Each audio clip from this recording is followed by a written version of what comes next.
Oi, gente.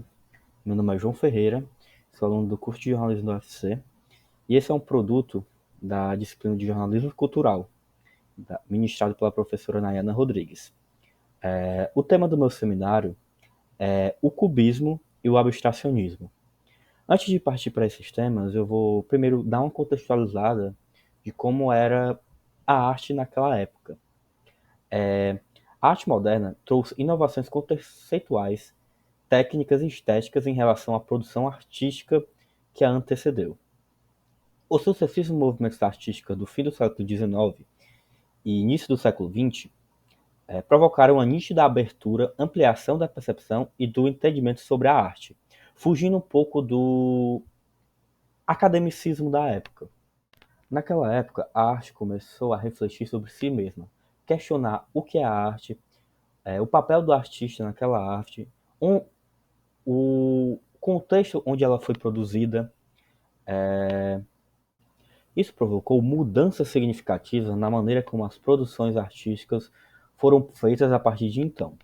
Em vez de representar o mundo de forma figurativa e simétrica, tentando representar a realidade, a arte tornou-se mais diversificada e dinâmica, refletindo a vida moderna, que era a vida daquela época. Essas mudanças foram influenciadas por transformações fundamentais na economia, sociedade e cultura do final do século XIX e início do século XX.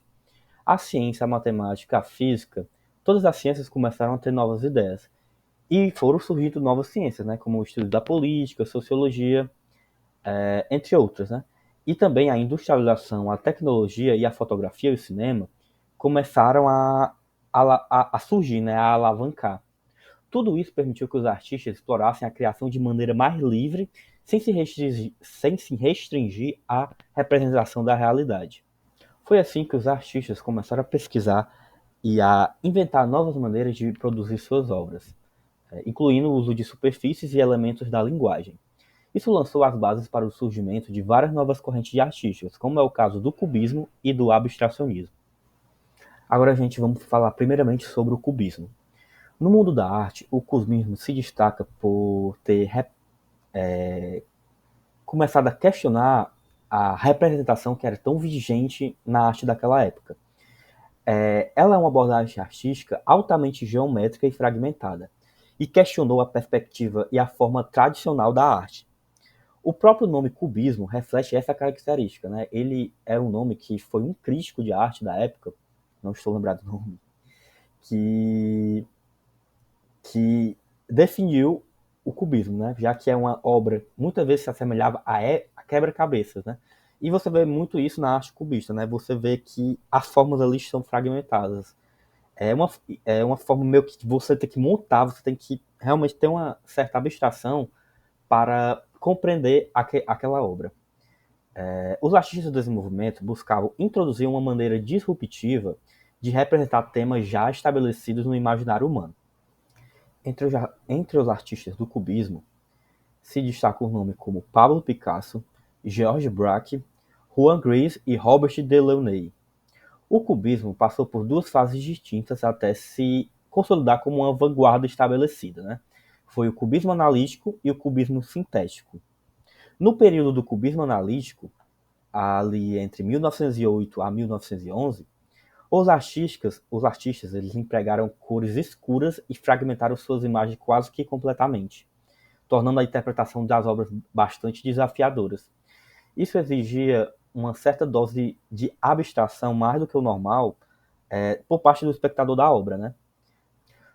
Foi uma fase um pouco experimental, né? Foi onde os artistas começaram a explorar novas abordagens e, e como era bastante difícil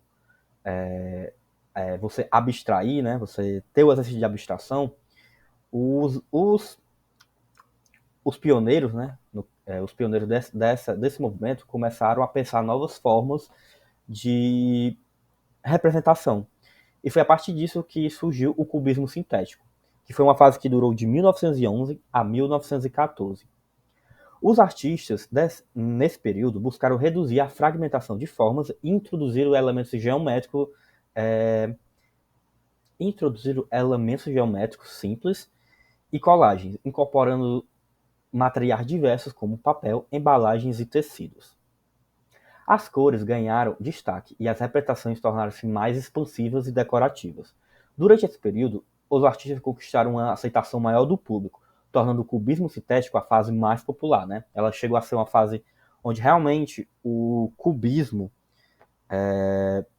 começou a realmente pegar o gosto do público, né? O público começou a conseguir interpretar, né? A conseguir ter, ter noção do que estava sendo representado ali naquela obra. O Pablo Picasso, ele é o principal artista do cubismo.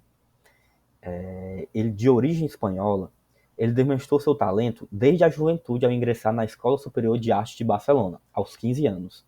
Sua carreira foi repleta de inovações e fases distintas, incluindo o período azul e o período rosa, que abordavam temas contrastantes. O azul explorava aspectos trágicos e melancólicos, enquanto o rosa usava cores mais vibrantes para representar a serenidade e a sensualidade. Em 1907, Picasso se inspirou fortemente na arte africana, incorporando elementos do, do folclore, da cultura africana nas suas obras, né? Isso inclui máscaras, aquelas pinturas que não eram necessariamente pinturas rupestres, mas eram as pinturas feitas por certas tribos da cultura africana, e isso permitiu que ele explorasse mais a criatividade, né? Ele fugiu um pouco das restrições acadêmicas.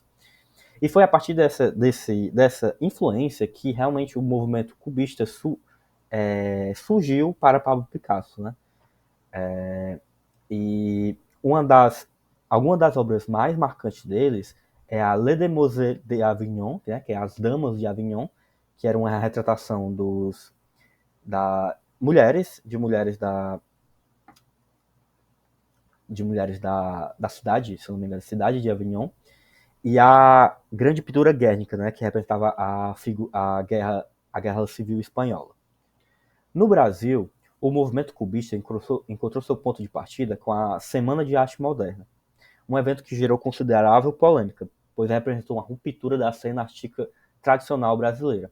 Embora não tenhamos artísticas ou obras exclusivamente cubistas em terras brasileiras, podemos identificar influências e expressões desse movimento em alguns nomes notáveis, né?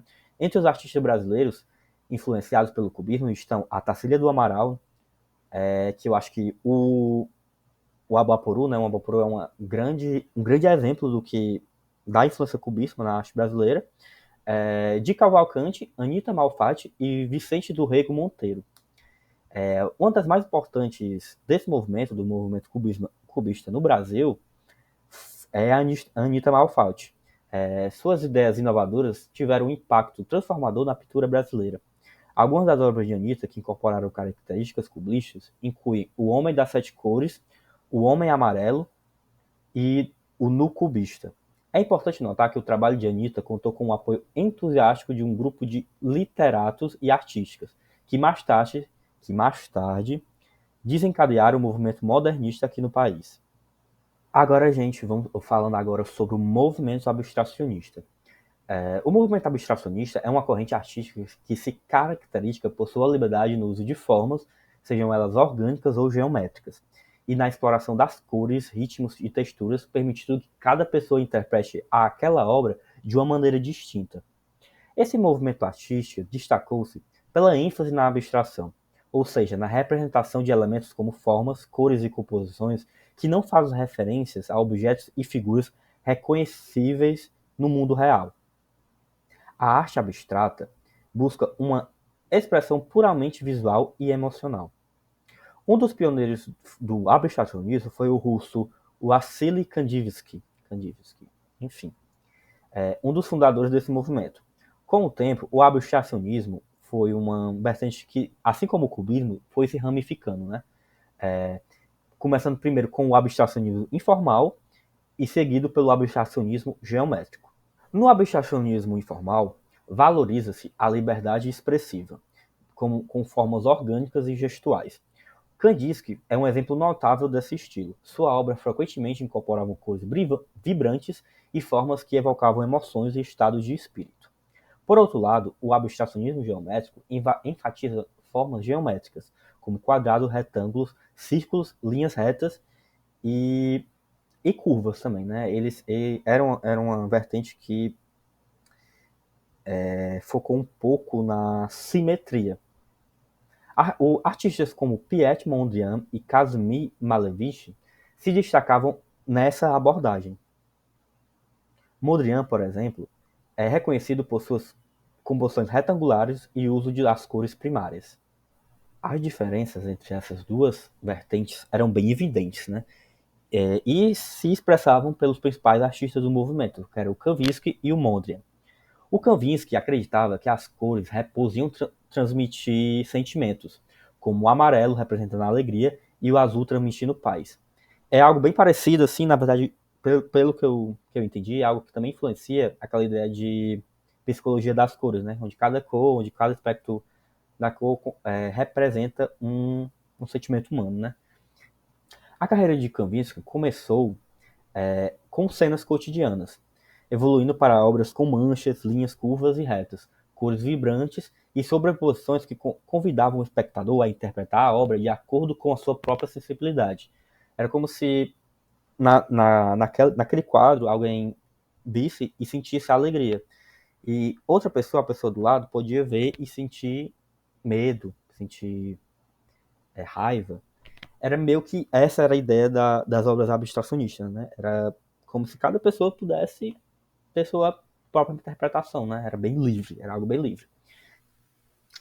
Já o Mondrian, né, o artista holandês, que era um dos precursores do abstracionismo geométrico, ele buscava usar formas geométricas e linhas, né, nas suas pinturas.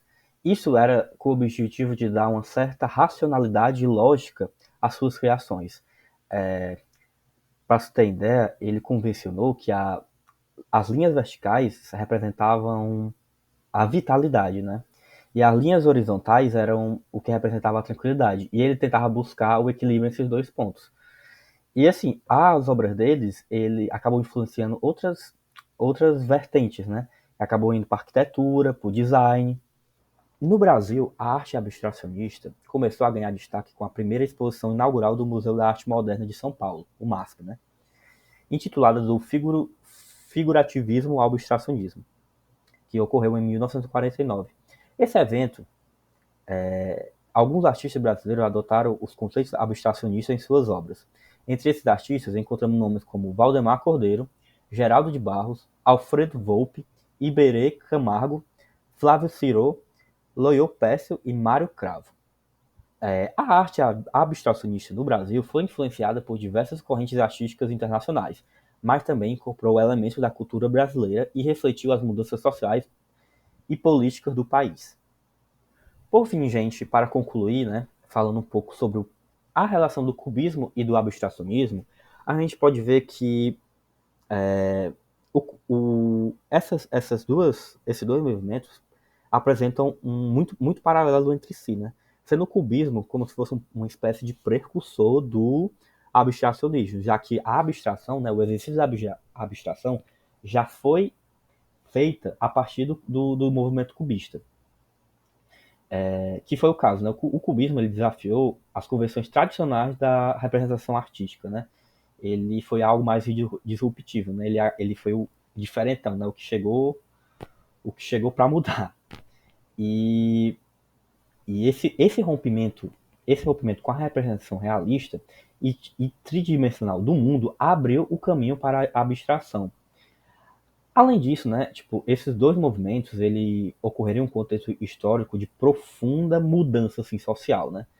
E isso, no caso, todo esse contexto ajudou realmente a trazer novas formas de olhar a arte, né? A novas formas de abordar, assim, aquela época, eu acho que a arte como representação da realidade já era algo bem saturado. E as pessoas queriam coisas novas, né? As pessoas queriam coisas novas. E por conta disso, esse tipo de movimento, né, tanto o cubismo e o abstracionismo foram fluindo, né, foram aflorando. Então é isso, pessoal. Esse foi o seminário. Agradeço agradeço a atenção de vocês e também da professora Nayana. E até a próxima.